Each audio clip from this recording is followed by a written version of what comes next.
Yes. Okay.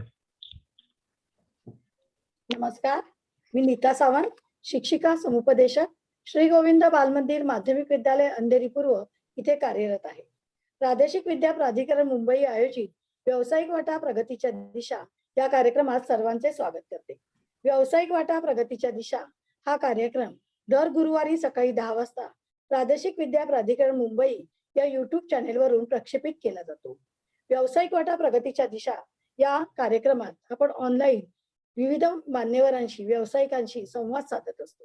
आज आपण संवाद साधणार आहोत CS company secretary Unmesh Shankar झगडे यांच्याशी. नमस्कार उन्मेष. नमस्कार. नमस्कार. तुझं खूप खूप स्वागत आहे. आपण उन्मेष सर यांच्याविषयी थोडक्यात जाणून घेऊया. उन्मेष सरांनी BCom केलेलं आहे, CS केलेलं आहे, LLB आणि LLM आता शेवटचं वर्ष आहे त्यांचं.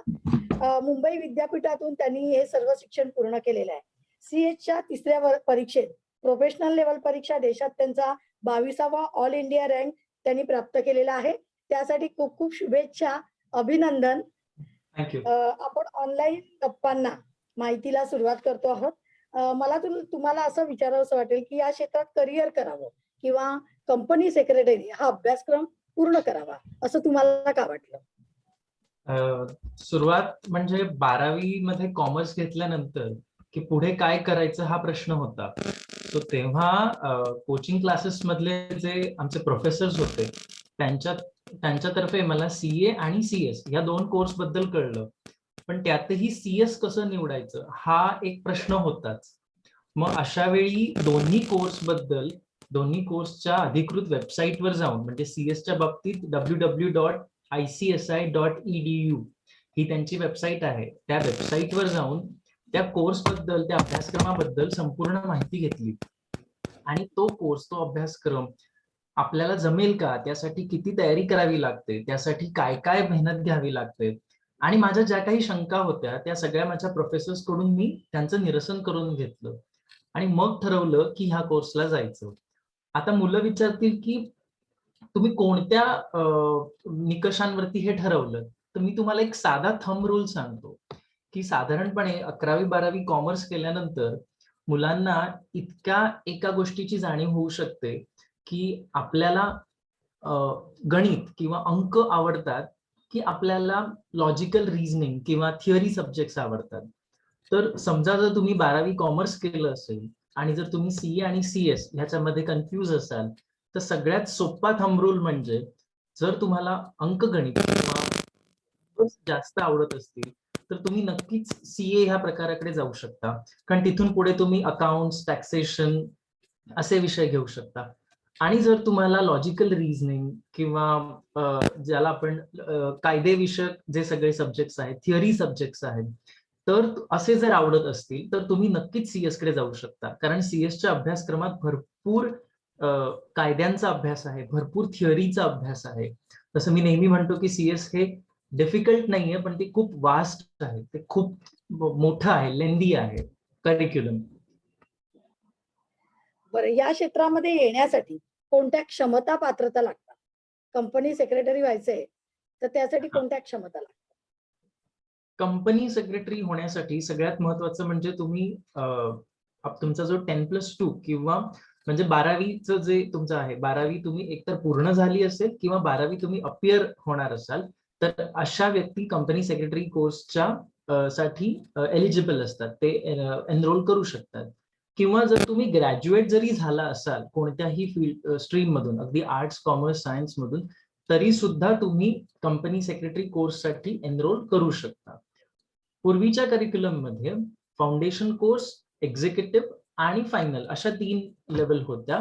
आताच्या करिक्युलम मध्ये फाउंडेशन कोर्सच्या ऐवजी त्यांनी कंपनी सेक्रेटरी एंट्रन्स एक्झाम जी CET त्याला म्हणतात, सीट एक्झाम आहे, ती त्यांनी नव्याने सुरू केली आहे. सो जर तुम्ही 12वी नंतर जाणार असाल तर तुम्ही त्या एक्झाम साठी एनरोल करू शकता. असं ते तुम्ही व्यावसायिक संस्थेमध्ये प्रवेश तेव्हा तुम्ही कसा मिळवला? 12वीची परीक्षा देत होतो तेव्हा आपले प्रिलिम्स सुरू होतात, त्याच वेळी मी ठरवलं होतं की मी कंपनी सेक्रेटरी करणार आहे. आणि सगळ्या विद्यार्थ्यांना मी तेच सांगेन की जितकं तुम्ही लवकर ठरवाल तितकं तुमच्यासाठी ते जास्त फायदेशीर होईल. कारण माझ्या ह्या निर्णयाचा मला फायदा हा झाला की मी वयाच्या 19व्या वर्षी CS झालो. 12वीला असाल, 12वी त्यानंतर तुम्हाला institute of company secretary of India process online झाली आहे. पूर्वी आम्हाला तिथे जाऊन रजिस्टर करावं लागायचं. आता तुम्हाला तुमचे जे बेसिक डॉक्युमेंट्स आहेत, तुमचं बर्थ सर्टिफिकेट, तुमचे 12चे रिझल्ट किंवा 12ची मार्कशीट्स आहेत, हे सगळं ऑनलाईन अपलोड करायचं आहे आणि त्यानंतर तुम्हाला तुमचं रजिस्ट्रेशन घर बसल्या होऊ शकतं. सो त्याच्यामुळे तुम्ही अगदी सहज पद्धतीने तिथे एनरोल करू शकता आणि त्याच्यानंतर येणारा जो पहिला अटेम्प्ट असेल एक्झामचा तो तुम्ही देऊ शकता. म्हणजे 12वी झाल्यानंतर काही वेळ तुम्ही अभ्यास करून तो पहिला अटेम्प्ट असेल. हे लक्षात ठेवा की त्याच्यासाठी जी ड्यू डेट असते ती तुमच्या 12वीच्या परीक्षांच्या मध्ये असते. त्याच्यामुळे ती ड्यू डेट चुकवू नका. 31 मार्चच्या आधी तुम्हाला ते रजिस्ट्रेशन करायचं असतं आणि साधारण मार्चच्या दरम्यान आपल्या परीक्षा असतात. त्याच्यामुळे ते आधीच एनरोल करून ठेवा जेणेकरून तुम्ही परीक्षा देऊ शकाल. तर सीएसच्या कामाचं स्वरूप कसं असतं? नेचर ऑफ वर्क कसं आहे?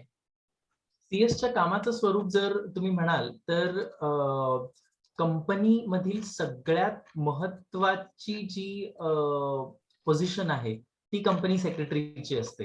म्हणजे तुमचे जे संचालक मंडळ आहे त्यांना संचालक मंडळाला सल्ला देण्याचं काम हे या कंपनी सेक्रेटरीचं असतं. हा जो कंपनी सेक्रेटरी असतो तो कंपनीतल्या संचालक मंडळ म्हणजे ज्याला आपण बोर्ड ऑफ डायरेक्टर्स म्हणतो त्यांच्यासह इतर जे सगळे घटक आहेत कंपनीतले त्या सगळ्यांना बांधून ठेवण्याचं काम ह्या कंपनी सेक्रेटरीचं असतं. तर कंपनीला लागू होणारे सगळे कायदे आणि इतर जे सगळे नियम आहेत ते पाळले जात आहेत की नाही त्याची खबरदारी घेणं आणि त्या सगळ्या कायदेविषयक गोष्टींची पूर्तता करणं हे काम ह्या कंपनी सेक्रेटरीचं असतं. त्याच्यासोबत जर कंपनी ही शेअर मार्केटवरती लिस्टेड असेल तर त्याच्यामध्ये असणारं भांडवली बाजार म्हणजे भांडवली बाजारातले जे नियम आहेत ज्याला जसं आपण म्हणू शकतो की भांडवली बाजारामध्ये सेबी ही संस्था आहे तर त्याचे जे नियम आहेत ते आपली कंपनी वेळच्या वेळी सगळे पूर्ण करत आहे की नाही हे सगळं पाहण्याचं काम हे कंपनी सेक्रेटरीचं असतं. त्याच्यानंतर कंपनीच्या सगळ्या ज्या नोंदी आहेत कंपनीचे रेकॉर्ड्स आहेत ते वेळच्या वेळी मॅनेज करून ठेवणं त्या सगळ्याची पूर्तता करणं हे सगळं पाहण्याचं काम कंपनी सेक्रेटरीचं असतं. कंपनीवरती कोणत्याही पद्धतीच्या कंपनीकडून म्हणजे कोणतीही एखादी संस्था असेल शासकीय संस्था असेल ज्यांना कंपनीला उत्तर द्यायचं आहे त्यासाठी त्यांचा जो चेहरा असतो तो कंपनी सेक्रेटरी असतो. उद्या जर एखाद्या अगदी साधं उदाहरण द्यायचं झालं तर एखाद्या कंपनीला जर इन्कम टॅक्स कडून एखादी नोटीस आली एखाद्या कंपनीला जर एखाद्या लवादाकडून एखादी नोटीस आली तर त्या नोटीसला उत्तर देण्याचं काम हे कंपनी सेक्रेटरीचं असतं. सो त्या कंपनीला रिप्रेझेंट करणं हे त्या कंपनी सेक्रेटरीचं काम आहे. बरं, या क्षेत्रामध्ये व्यावसायिक विकास करायचा असेल तर कोणते मार्ग आहेत आणि कसं व्यक्तिमत्व लागतं? कंपनी सेक्रेटरीसाठी कोणत्या व्यक्तिमत्वाची गरज असते? व्यावसायिक विकास जर करायचा असेल तर जसं आपण याला म्हणतो की काही ट्रेडिशनल आणि ज्याला आपण कन्व्हेन्शनल आणि नॉन कन्व्हेन्शनल असे मार्ग आहेत. आता कन्व्हेन्शनल म्हणजे काय की जे आतापर्यंत ज्या मार्गांवरून लोकांनी प्रवास केलाय आणि जे नवीन मार्ग आहेत. सो आता कन्व्हेन्शनल मार्गामध्ये मी तुम्हाला असं सांगू शकेन की जेव्हा तुम्ही कंपनी सेक्रेटरीचा कोर्स पूर्ण करता तेव्हा शेवटच्या वर्षापर्यंत साधारण तुम्हाला याचा अंदाज येतो की तुम्हाला कंपनी लॉ म्हणजे कॉर्पोरेट लॉ आवडताय किंवा तुम्हाला सिक्युरिटीज लॉ म्हणजे जे सेबी विषयक लॉज आहेत ते आवडतात. जर तुमची आवड ही सेबी विषयक लॉज कडे जास्त असेल तर तुम्ही सेबीशी संबंधित जी सगळी कामं आहेत किंवा जे सगळे करिअर ऑप्शन्स आहेत उदाहरणार्थ आपण म्हणू शकतो की जिथे इन्व्हेस्टमेंट बँकिंग आहे, मर्चंट बँकिंग आहे किंवा सेबी रजिस्टर्ड इंटरमिडियरीज जे आहेत त्यांच्याकडे काम करणं असं तुम्ही करू शकता. जे मी माझ्या करिअरमध्ये मी तो मार्ग निवडला होता. मला सिक्युरिटी जॉबमध्ये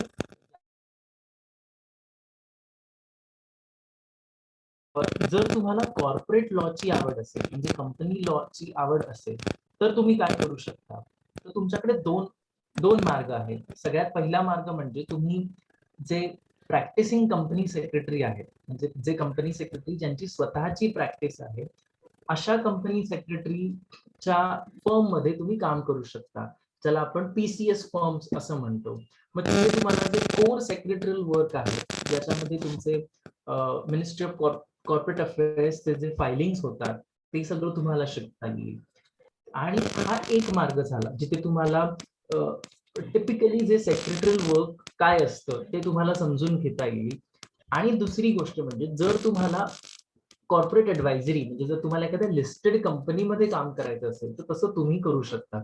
उदाहरणार्थ एखादी मोठी शेअर मार्केटला लिस्टेड कंपनी असेल, हिंदुस्तान युनिलिव्हर असेल, टाटा स्टील असेल, तर त्यांचे सेक्रेटरी डिपार्टमेंट असतात.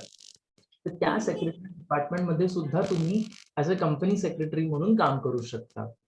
हे झाले आतापर्यंतचे ठरलेले किंवा जे जनरली सगळी मुलं या मार्गाला जातात. अजून कोणते कोणते मार्ग आहेत? तर तसं तुम्ही पाहायला गेलं तर तुम्ही ड्यू डिलिजन्स आहे, रिस्क मॅनेजमेंट आहे किंवा नॉलेज मॅनेजमेंट आहे. हे सगळे नव्याने उदयाला आलेले करिअर ऑप्शन्स आहेत. किंवा तुम्ही रेप्रेझेंटेटिव्ह सर्व्हिस सुद्धा करू शकता. म्हणजे ऍज अ कंपनी सेक्रेटरी तुम्ही जे ट्रिब्युनल्स आहेत, ज्याला आपण लवादा म्हणतो, तर कंपनी लवादा आहे, तर त्या सगळ्या ट्रिब्युनल्स मध्ये तुम्ही अपियर होऊ शकता. अशा पद्धतीने तुम्ही नॉलेज मॅनेजमेंट हा एक नवीन उदयाला आलेला प्रकार आहे, ज्याच्यामध्ये जसं टॅक्स सूत्र आहे, जी मंडळी पुस्तक छापतात तर त्या मंडळींना सुद्धा कायदेविषयक अभ्यासक किंवा ज्यांना कायद्याचा अभ्यास आहे अशा मंडळींची गरज लागते. मग अशा ठिकाणी सुद्धा तुम्ही काम करू शकता ऍज अ कंपनी सेक्रेटरी म्हणून. बरं, या क्षेत्रामध्ये काम करताना, कंपनी सेक्रेटरी म्हणून काम करताना तुम्हाला कोणती आव्हानं आली आणि हा, त्यावर आणि तुम्ही कशी नक्की नक्की. हा आणि मॅडम तुमचा एक एक प्रश्न राहिला जो तुम्ही त्याच्यातला दुसरा विचारला होता, की बरं. कोणते व्यक्तिमत्वाचे विशेष लागतात. आव्हानांकडे मी येतो. बरं ठीक आहे. सांगा. व्यक्तिमत्वाच्या विशेषाबद्दल मी सांगेन की जो कंपनी सेक्रेटरी आहे त्याच्याकडे कम्युनिकेशन स्किल्स हे खूप खूप महत्वाचे आहेत. म्हणजे कारण का तुम्हाला कंपनीतल्या इतर सगळ्या मंडळींना सोबत घेऊन जायचं असतं. तुम्हाला ज्याला आम्ही असं म्हणतो की you are answerable to all the stakeholders. So तुम्हाला त्या प्रत्येक स्टेक होल्डरला उत्तर द्यायचं असतं.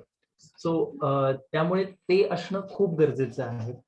त्याच्या सोबतच प्लॅनिंग जे आहे, ऑर्गनायझिंग जे आहे, कारण का एकाच वेळी तुम्हाला बऱ्याच गोष्टींसाठी you are answerable. So multitasking असणं हेही तितकंच गरजेचं आहे. लीगल च्या बाबतीत म्हणाल तर कायद्याचं उत्तम ज्ञान असणं हे खूप खूप महत्वाचं आहे. म्हणून जर तुम्ही पाहिलं असेल की जे कंपनी सेक्रेटरी असतात की ते त्याच्यानंतर म्हणजे CS चा कोर्स झाल्यानंतर त्याच्यानंतर ते कायद्याचं शिक्षण घेतात, म्हणजे लॉचं शिक्षण घेतात. सो त्याच्यामुळे जेणेकरून त्यांचा जो कायदेविषयक अभ्यास आहे तो आणखी चांगला होण्यास त्यांना मदत होते. बरं, पुढचा प्रश्न सांगते. या क्षेत्रात काम करताना या क्षेत्रामध्ये काम करताना आव्हानं कोणती आली? हा सगळ्यात महत्वाचा प्रश्न आहे विद्यार्थ्यांसाठी. तुम्ही म्हणजे मी तुम्हाला अगदी साध्या शब्दात सांगतो की कंपनी सेक्रेटरी हा जो कोर्स आहे याच्यामध्ये एका वेळी म्हणजे तुम्हाला 3 वर्षामध्ये जवळजवळ 20 विषय असतात. 20 ते 21 विषय तुम्हाला हाताळायचे असतात. त्यांची इतकी मोठी मोठी पुस्तकं असतात. आपण म्हणजे हे सगळे विषय एका वेळी हाताळणं, ते अभ्यास करणं हाच एक मोठा प्रपंच आहे. मोठा. तर मग आपल्याला शाळेमध्ये म्हणजे 1ली ते 10वी पर्यंत साधारण एका वेळी 6 ते 7 सब्जेक्ट्स शिकण्याची किंवा एकत्र अभ्यास करण्याची सवय असते. त्यातल्या त्यात आपण 10वी आणि 12वी ह्या 2 मोठ्या परीक्षा दिलेल्या असतात. तर ह्या परीक्षांमध्ये शक्यतो मी स्वतः स्टेट बोर्ड स्टुडंट आहे आणि व्हर्नॅक्युलर मीडियमचाच स्टुडंट आहे. मराठी माध्यमातून शिक्षण झाले, त्याच्यामुळे आपल्या शाळांमध्ये आपल्याला नेहमी आपण एक ठराविक करिक्युलम असतो, तो वाचतो, तो लिहितो, तो सतत वाचतो आणि मग तो आपण ज्याला आपण इंग्रजीमध्ये मगअप करणं म्हणतात ते, आणि मग परीक्षेत जाऊन तो लिहितो आणि आपल्याला एक स्कोर येतो आणि अशा पद्धतीने आपण 1ली ते 12वीचा अभ्यास करतो. पण जेव्हा तुम्ही प्रोफेशनल एक्झाम्स लिहायला येता, तुम्ही वाचाल, तुम्ही त्याला रिवाइज कराल, पण तुम्ही परीक्षेच्या आधी इतकी सगळी पुस्तकं कशी एका दिवसात वाचून काढाल? त्याच्यामुळे सगळ्यात तुमची मोठी परीक्षा ही तिथे असते, की तुम्ही कोणत्या पद्धतीने अभ्यास करताय. तुम्ही जर 1ली ते 10वी किंवा 1ली ते 12वी जसा अभ्यास केलात, तसा जर तुम्ही अभ्यास केलात, तर ह्या परीक्षेचं रिव्हिजन होणं अशक्य आहे. कारण एक पुस्तकच 450 पानांचं असतं. मग अशा वेळी तुम्हाला सगळ्यात पहिल्यांदा तुम्ही ज्या पद्धतीने अभ्यास केला आहे, ती त्या मेथोडॉलॉजीतून बाहेर येणं आणि स्वतःची एक मेथोडॉलॉजी तयार करणं. मग ती मेथोडॉलॉजी कशी असायला हवी? तर सगळ्यात महत्त्वाचं म्हणजे स्वतःच्या नोट्स काढणं. अगदी साधी गोष्ट आहे. त्याच्यानंतर CS करतेवेळी सगळ्यात महत्त्वाची स्किल्स एक म्हणतो आम्ही इंग्रजीत त्याला म्हणतो इंटरप्रिटेशन स्किल. आता इंटरप्रिटेशन स्किल म्हणजे काय? की शिक्षकांनी आपल्याला एखादी गोष्ट शिकवली किंवा आपण पुस्तकात एखादी गोष्ट वाचली, ती गोष्ट आपल्याला एका तिसऱ्या व्यक्तीला समजावून सांगता आली पाहिजे. ती गोष्ट सोपी करून बोलता आली पाहिजे. ती गोष्ट आपल्याला सोपी करून लिहिता आली पाहिजे. म्हणजेच आपल्याला त्या गोष्टीला इंटरप्रीट करता यायला हवं. बरोबर आहे? जेव्हा आपल्याला 400 पानांचं पुस्तक त्यातल्या वेगवेगळ्या कॉन्सेप्ट शिकवल्या जातात, मग आपण त्या त्या कॉन्सेप्टचा आपण काय करायचंय? आपण रट्टा मारायचा आहे का? तर नाही. रट्टा मारून चालणारच नाही. मग अशा वेळी आपल्याला त्या कॉन्सेप्ट त्यांची नोट करणं, त्याच्या नोट्स बनवणं आणि त्याच्यानुसार त्या इंटरप्रीट करणं आणि परीक्षेच्या वेळी योग्य पद्धतीने त्या उतरवणं कागदावर. मला असं वाटतं की हे खूप महत्वाचं आहे आणि अशा पद्धतीने आपण 1ली ते 12वी कधीच अभ्यास केलेला नसतो. त्यामुळे पहिल्यांदा आपण ह्या मेथोडॉलॉजीवर काम करणं खूप गरजेचं आहे. मला सुद्धा हे आव्हान आलं, कारण का एकाच वेळी इतकी मोठी पुस्तकं हाताळायची. मग त्याच्यावरती मी शोधून काढलेला जो उपाय होता, जो खरं तर हे विज्ञानाने प्रूव्ह केलेलं सत्य आहे, जे मी नव्याने काही सांगत नाहीये. तुम्ही कोणतीही गोष्ट जर तुम्ही आज शिकला असाल आणि पुढल्या 24 तासात तुम्ही जर ती रिवाइज केलीत, जर समजा तुम्ही आज 6 तास क्लासला गेलात आणि तुम्ही काही शिकलात, पुढल्या 24 तासात 1 तासभर दिलात आणि ती गोष्ट तुम्ही रिवाइज केली, तर तुम्ही ती गोष्ट विसरत नाही. त्याच्यामुळे तुम्हाला जर CS क्रॅक करायचं असेल, तर शेवटचा 1 महिना अभ्यास करून काही होणार नाही. तुम्ही जर ते 7-8 महिने अभ्यास करत असाल, रोज ही मेथड रोज हा अशा पद्धतीने म्हणजे नेहमी शाळेतही आपल्याला गृहपाठ दिला जातो, तो ह्याचसाठी दिला जातो. जेणेकरून आपण ती गोष्ट विसरू नये. तर ही छोटीशी पद्धत मी माझ्या CSच्या करिक्युलममध्ये अवलंबली होती आणि त्याचा मला खूप फायदा झाला. जेणेकरून माझ्या रोजच्या करिक्युलममध्ये जे शिकवलं जायचं, ते माझ्या लक्षात राहायचं आणि ते मला परीक्षेच्या वेळी आठवायचं आणि ते मी लिहू शकायचो. आय थिंक तेच खरं यशाचं सूत्र आहे. म्हणजे प्रॅक्टिस करत राहिलं पाहिजे, सराव झाला पाहिजे विद्यार्थ्यांकडून. तर तेव्हाच त्यांना ते लक्षात राहील आणि ते CSच्या परीक्षेमध्ये किंवा कोणत्याही परीक्षेमध्ये होय, होय. त्यावर मात करू शकतील. बरं मी असं विचारते तुम्हाला की जे विद्यार्थी CS करण्यासाठी उत्सुक आहेत, की ज्यांना असं वाटतं की CS करावं, तर त्यांना तुम्ही काय सल्ला द्याल? काय मार्गदर्शन कराल? CS करण्यासाठी जी मंडळी उत्सुक आहेत, सगळ्यात पहिली गोष्ट की केवळ तुमचे मित्रमंडळी करतायत म्हणून करू नका. तुम्ही तुमची जशा पद्धतीने मी माझ्या स्वतःच्या स्किल्स आणि मला काय येतंय, मला हे जमेल का, हे मी जाणून घेतलं. माझ्या प्रोफेसर्सच्या मदतीने, माझ्या बाजूला जे मेंटॉर होते त्यांच्या तशा तशा पद्धतीचा एक गृहपाठ, तो होमवर्क तुम्ही करा. मग तुम्ही तो कसा करू शकता, की तुमचे जे कोणी प्रोफेसर्स असतील, टीचर्स असतील किंवा अगदी तुम्ही प्रोफेशनली IQ चेकिंग सुद्धा करू शकता. म्हणजे मी जेव्हा 10वीत होतो तेव्हा मी सुद्धा सावंत मॅडम यांच्याकडेच IQ चेकिंग करून घेतलं होतं. जेणेकरून आपल्याला ज्याला आपण मराठीमध्ये करियर समुपदेशन असं म्हणतो. जेणेकरून आपण कोणत्या विषयात आपल्याला आवड आहे, कोणत्या विषयाकडे आपला कल आहे हे आपल्याला समजून घेता येतं.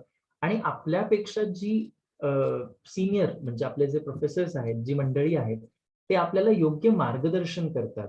जर तुम्हाला योग्य वयात जर योग्य मार्गदर्शन मिळालं की तू ह्या गोष्टी करू शकतोस, तर तुमचा ती जी निर्णय प्रक्रिया आहे ती थोडी सोपी होते.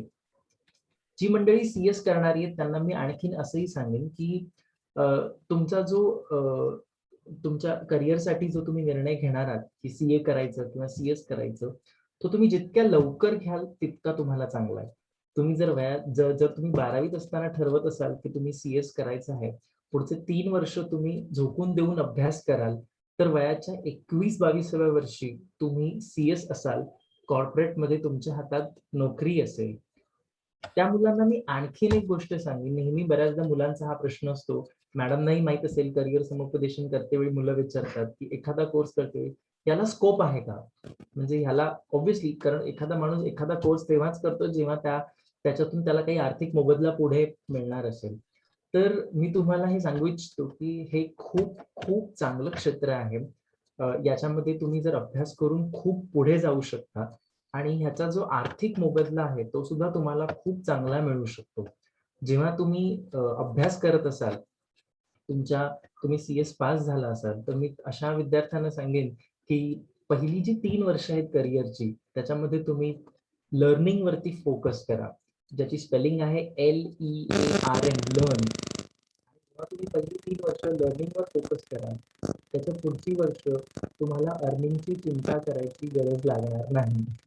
त्या लर्निंग मध्येच अर्निंग आहे. त्याच्यामुळे तुम्ही पहिली 3 वर्ष जी इंटर्नशिप आहे, पहिली 3 वर्ष जो तुमचा अभ्यास आहे, पहिली 3 वर्ष तुम्हाला त्या 3 परीक्षा पास करणं, त्याच्यानंतर इंटर्नशिप करणं आणि इंटर्नशिप झाल्यानंतर तुम्ही जेव्हा कॉर्पोरेट जगात पाऊल टाकता, त्यावेळी सुरुवातीलाच मला किती पैसे मिळतील असा विचार करू नका. सुरुवातीला अभ्यास करा. पुढच्या 3 वर्षानंतर तुमचं अर्निंग आपोआप सुरू होईल. खूप छान मार्गदर्शन आमच्या विद्यार्थ्यांना तुम्ही करत आहात. CS कंपनी सेक्रेटरी एक नवीन क्षेत्र आहे आणि नवीन क्षेत्रामध्ये पदार्पण करताना विद्यार्थ्यांच्या मनामध्ये काही हां. शंका असू शकतात. परंतु आता ही जी मुलाखत आपण आज जी घेतो आहोत, ती मुलाखत जे विद्यार्थी, पालक, शिक्षक बघतील आणि त्यापासून त्यांना नवीन माहिती मिळेल आणि ती माहिती नक्कीच पुढच्या यशाचं गमक असेल.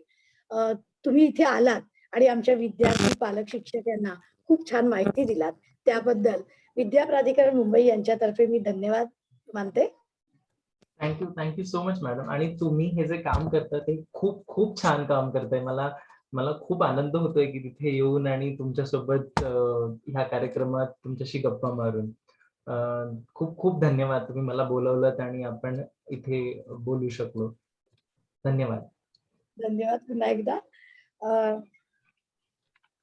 आताची ही मुलाखत तुम्ही नक्कीच पाहिली असेल, तर या चॅनेलला लाईक करा, सबस्क्राईब करा, शेअर करा. धन्यवाद.